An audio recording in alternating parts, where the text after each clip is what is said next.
예레미야 26장에서 29장까지는 예레미야의 성전 설교와 그 결과에 대해서, 그리고 참 예언과 거짓 예언의 대립을 중심으로 하여서 시드기야 제4년을 전후로 한 예언과 그 사건에 대한 내용들을 다루고 있습니다. 그중 오늘 우리가 함께 살펴본 26장 1절로 7절까지는 앞서 말씀드렸던 이 성전 설교라 불리는 내용이 기록되어져 있습니다. 여호야김 주기 초에 예레미야가 하나님의 지시에 따라서 성전 뜰에 서서 하나님께 제사를 드리러 오는 자들을 향해서 악행에서 그들이 스스로 돌이켜서 하나님 말씀에 순종하지 아니하면 너희들이 제사를 드리러 오는 이 예루살렘 성전과 그리고 예루살렘 성이 파괴되는 재앙을 당하게 될 것이고, 그리고 이를 통해서 열방의 저주거리가 될 것이다 라는 말씀을 선포하는 내용이 기록되어져 있습니다. 그런데 우리가 여기서 주의 깊게 살펴볼 대목이 있습니다. 그것은 바로 2절의 말씀인데요. 하나님은 예레미야에게 유다 모든 성읍에서 여호와의 성전에 와서 예배하는 자에게 당신의 말씀을 전하라고 지시하고 계십니다. 여기서 우리가 확인할 수 있는 사실은 당시 이 시대에도 유다 백성들이 유다 각지로부터 예루살렘 성전에 나와서 하나님께 제사를 드렸다라는 사실입니다. 그런데 우리가 생각해 보아야 할 것이 있습니다. 그것은 바로 오늘 본문에서 이야기하고 있는 이 여호야김 왕이 통치하던 시대가 어떤 시대였는가라는 것입니다. 이 시대는 이 여호야김이 하나님의 말씀이 기록된 두루마리를 불에 태워버린 그런 악행을 저질렀던 시기로서 유다의 타락이 극에 달했던 시기가 바로 이 여호야김 통치 시절이었습니다. 우리가 잘 알고 있는 것처럼 유다는 이 므낫세 왕이 통치하던 시대부터 완전히 타락한 모습으로 변질되기 시작했습니다. 므낫세 왕은 이 유다를 통치했던 왕들 중에 가장 악한 왕으로 평가받던 그러한 왕이었는데, 그가 통치하던 시기에 이 유다의 이 신앙 상태는 도저히 회복할 수 없는, 회복 불가능한 상태로 전락해 버리고야 말았습니다. 이후에 요시야가 왕위에 등극해서 종교 개혁을 통해서 하나님 신앙을 회복하려고 하는 그런 소망을 가지고 그들이 하나님께로 돌이키고자 열심히 노력했지만 그러기에는 너무나 역부족인 그러한 상황이었습니다. 설상가상으로 이 요시야가 애국과의 전투에서 39살의 젊은 나이로 요절해 버리고 말자 유다의 신앙은 다시 나락으로 떨어지는 그런 모습을 보이기 시작했습니다. 그래서 요시야가 제거했던 그런 모든 우상들이 유다 전국에 다시 세워지게 되었습니다. 그리고 요시야가 금지하였던 우상 숭배가 다시금 재개되었습니다. 이로 말미암아 유다 백성들의 영적인 타락은 날이 갈수록 심각해지게 되었습니다. 그리고 그러한 모습이 오늘 이 여호야김 왕의 때까지 이르게 되었던 것입니다. 이렇게 하나님 앞에서 하나님을 향한 신앙과 믿음의 모습이 타락하고 그리고 변질되어져 버린 그런 상황이었음에도 불구하고 오늘 본문에서 우리가 살펴보는 것처럼 하나님을 향한 제사만큼은 중단하지 않는 그런 아이러니한 모습도 함께 보여주고 있었습니다. 우상숭배가 판을 치고 하나님을 향한 그런 신앙과 믿음이 극도로 타락하고 변질된 상황 속에서도 그들은 유다 각지에서 나와 예루살렘 성전에 모여서 하나님께 제사를 드린 모습을 보여주었던 것입니다. 이러한 그들의 모습을 바라볼 때 형식적인 면에서 있어서 그들의 신앙이 열정적이다라고 평가할 수도 있을 것입니다. 하지만 그 열심은 하나님을 향한 그런 신앙과 믿음에는 아무런 상관이 없는, 하나님과는 아무런 관계가 없는 그런 종교적인 열심의 모습이었던 것입니다. 만약 그들이 마음을 다하고 뜻을 다하고 힘을 다하여서 하나님을 향한 신실한 신앙과 믿음으로 그들이 하나님 앞에 나아갔다면 그들이 하나님께 드리는 제사뿐만이 아니라 자신의 삶 속에서 자신들에게 주신 그 하나님의 말씀에 열심으로 순종하는 그런 일에 최선을 다하며 나아갔을 것입니다. 하지만 이후에 기록되어져 있는 4절과 5절의 말씀처럼 그들은 비록 하나님 앞에 나와 하나님께 제사를 드리는 열심의 모습을 보여주었지만 정작 자신들에게 말씀하시는 그 하나님의 말씀에 온전히 순종하며 나가지 못하는 모습을 보여주고 있습니다. 이러한 유다 백성들의 신앙의 모습은 기타 여러 우상들에게 행하며 나아가는 종교적인 열심의 한 부분이라는 것을 그들 스스로가 반증하고 있는 것입니다. 이러한 유다 백성들의 모습을 통해서 우리가 하나님께 보여야 할 참된 신앙의 모습이 과연 무엇인가에 대해서 우리는 다시 한번 고민해 볼 필요가 있습니다. 하나님께서는 우리에게 어떠한 신앙과 어떠한 믿음의 모습을 원하고 계시는 것일까요? 그것은 바로 하나님과의 바른 관계를 맺고 그리고 하나님을 진심으로 경외하고 그분의 말씀에 순종하며 나아가는 모습, 이것을 하나님께서는 우리에게 원하고 계십니다. 하나님은 이러한 사람을 기뻐하시고 이렇게 하나님 앞에 나오는 사람들과 더불어 당신의 뜻을 이루어 가십니다.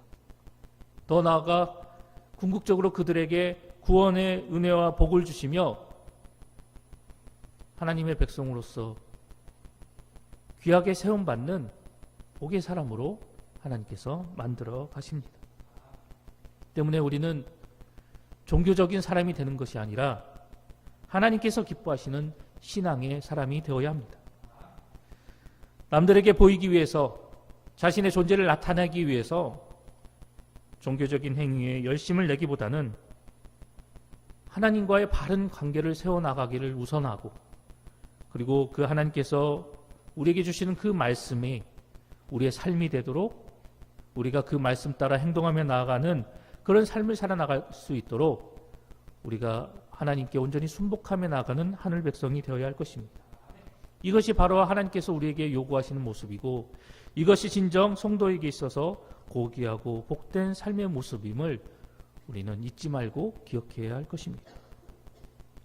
계속해서 8절로 24절까지의 말씀을 살펴보면 이렇게 성전에서 하나님의 말씀을 선포하고 난 이후에 나타나게 된 사건과 결과에 대해서 우리에게 이야기를 해주고 있습니다. 성전으로 제사드리러 나오는 모든 유다 백성들에게 하나님의 말씀을 선포한 이 예레미야는 이제 제사장과 선지자들과 백성들에 의해서 거짓 예언 혐의로 체포되는 모습을 보게 됩니다. 그리고 이를 통해서 재판을 받게 되지만 자기 자신의 스스로의 이런 변론과 그리고 일부 고관들과 그리고 장로들이 제시한 그런 신뢰로 인하여서 이 예레미야가 처형을 받지 못하는 그런 모습을 우리가 살펴보게 됩니다. 그런데 이때의 상황이 어떤 상황이었느냐라고 우리가 살펴본다면 오늘 본문 후반부에 나오고 있는 것처럼 예레미야와 같은 시대에 활동하였던, 그리고 예레미야와 동일한 하나님의 말씀을 예언하였던 이 우리야라는 사람이 있습니다.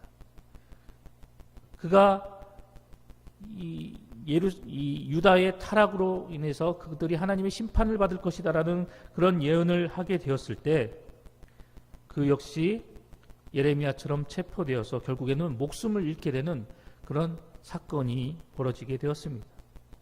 이 사건을 통해서 예레미야도 그 우리야와 같이 자칫 잘못하면 그의 목숨을 잃게 될 수 있는 아주 긴박한 상황 가운데 그가 놓여 있었다라는 것을 우리는 오늘 본문의 말씀을 통해서 발견하게 됩니다.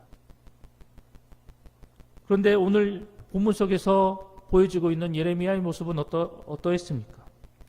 자칫 잘못하면 목숨을 잃을 수 있는 그런 긴박하고 급박한 위기의 상황 속에서도 예레미야는 자신에게 주신 그 하나님의 말씀을 담대히 선포하며 나아가는 모습을 우리에게 보여주고 있습니다. 그렇다면 이러한 선지자의 모습이 우리에게 이야기하고 있는 바가 무엇입니까? 그것은 바로 하나님의 백성이라고 한다면, 성도라고 한다면 하나님의 말씀과 진리를 위해서 자신의 생명까지도 걸 수 있는 그런 신앙인이 되어야 한다라는 것입니다. 10절에서 15절까지의 말씀을 살펴보면 자신을 거짓 예언 혐의로 이 고발한 사람들 앞에서 벌이는 이 예레미야의 변론의 이야기를 기록하고 있습니다. 11절에서 제사장들과 그리고 선지자들과 그리고 백성들을 상대로 이 예루살렘 성의 파멸을 예언한 이 예레미야가 죽어 마땅하다라고 이야기하는 그런 모습이 기록되어져 있습니다. 잘못하면 죽임을 당할 수 있는 그 상황 앞에서 예레미야는 무엇이라고 이야기를 하고 있습니까? 14절의 말씀을 살펴보면 자신을 죽이려고 하는 그 많은 사람들 앞에서 예레미야는 나는 너희 손에 있으니 너희의 의견에 좋은 대로 그리고 너희가 옳은 대로 행하라 라고 담담히 이야기하는 모습을 우리가 보게 됩니다. 그런데 우리는 이러한 선지자의 이 이야기 앞에서 하나님의 말씀과 그리고 하나님의 진리를 위해서 기꺼이 죽음까지도 감수하겠다라는 그런 비장한 신앙의 결단과 각오의 모습을 우리는 발견하게 됩니다. 절대적으로 불리한 상황 속에서도 잘못하면 목숨을 잃을 수 있는 그런 상황 속에서 자신이 처해 있음에도 불구하고 예레미야는 자신이 전하는 그 하나님의 말씀이 거짓 예언으로 치부받는 그런 상황에 놓여 있게 되었지만 그리고 백성들을 혼란에 빠뜨린다라는 허무맹랑한 유언비어를 퍼뜨린다라고 취급을 받고 있는 상황이 처하게 되었지만 그럼으로 인해서 목숨을 잃게 되는 그런 긴박한 상황 가운데 놓이게 되었지만 그럼에도 불구하고 자신에게 주신 그 하나님의 말씀을 전함에 있어서 하나님의 진리를 온전히 선포하며 나아가는 데 있어서 자신의 뜻을 결코 굽히지 아니하였습니다. 만약 여기서 예레미야가 자신의 뜻을 조금이라도 굽히며 나아갔더라면 그리고 자신의 의지와 각오를 조금 꺾고 그 주변에 있던 사람들의 뜻에 맞춰서 자신의 모습을 낮추며 나아갔더라고 한다면 예레미야는 자신의 생명을 보존할 수도 있었을 것입니다. 하지만 오늘 본문에서 우리가 살펴본 바와 같이 예레미야 선지자는 구차하게 자신의 생명을 구하기 위해서 하나님의 말씀과 진리를 외면해버리는 그런 모습을 결코 보이지 아니하였던 것입니다. 자기 자신은 어떻게 되든 개의치 아니하였으며 오직 자신이 선포하는 그 하나님의 말씀, 그 하나님의 말씀을 위해서 자기 자신을 온전히 드리며 나아갔던 그런 담대한 신앙과 믿음의 모습을 오늘 우리에게 보여주고 있었던 것입니다. 이러한 예레미야의 태도는 하나님의 말씀과 진리 앞에서 성도가 가져야 할 마땅한 태도와 모습입니다. 우리 역시 하나님의 말씀과 진리를 위해서라면 우리의 목숨까지도 아끼지 않는 신앙의 사람들이 되어야 합니다. 예레미야를 비롯한 많은 선지자들은 하나님의 말씀을 위해 죽는 것을 결코 두려워하지 아니하였습니다.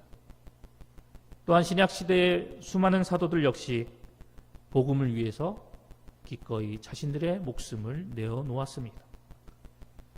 이렇게 그들이 자신의 생명까지 희생하며 담대히 자신의 목숨까지 내려놓으며 진리 대신 하나님의 말씀에 자신의 인생 모든 것을 올인하며 나아갈 수 있었던 이유는 과연 무엇입니까? 그것은 바로 진리 대신 그 하나님의 말씀에 자신의 목숨까지 걸 만한 아주 소중하고 귀한 가치가 있었기 때문입니다. 세상이 뭐라 해도 그리고 온 세상이 거짓을 따른다고 해도 오직 하나님의 말씀과 진리만을 붙들며 그 뜻을 쫓아 순복하며 나아가는 저와 여러분 모두가 되어야 할 것입니다.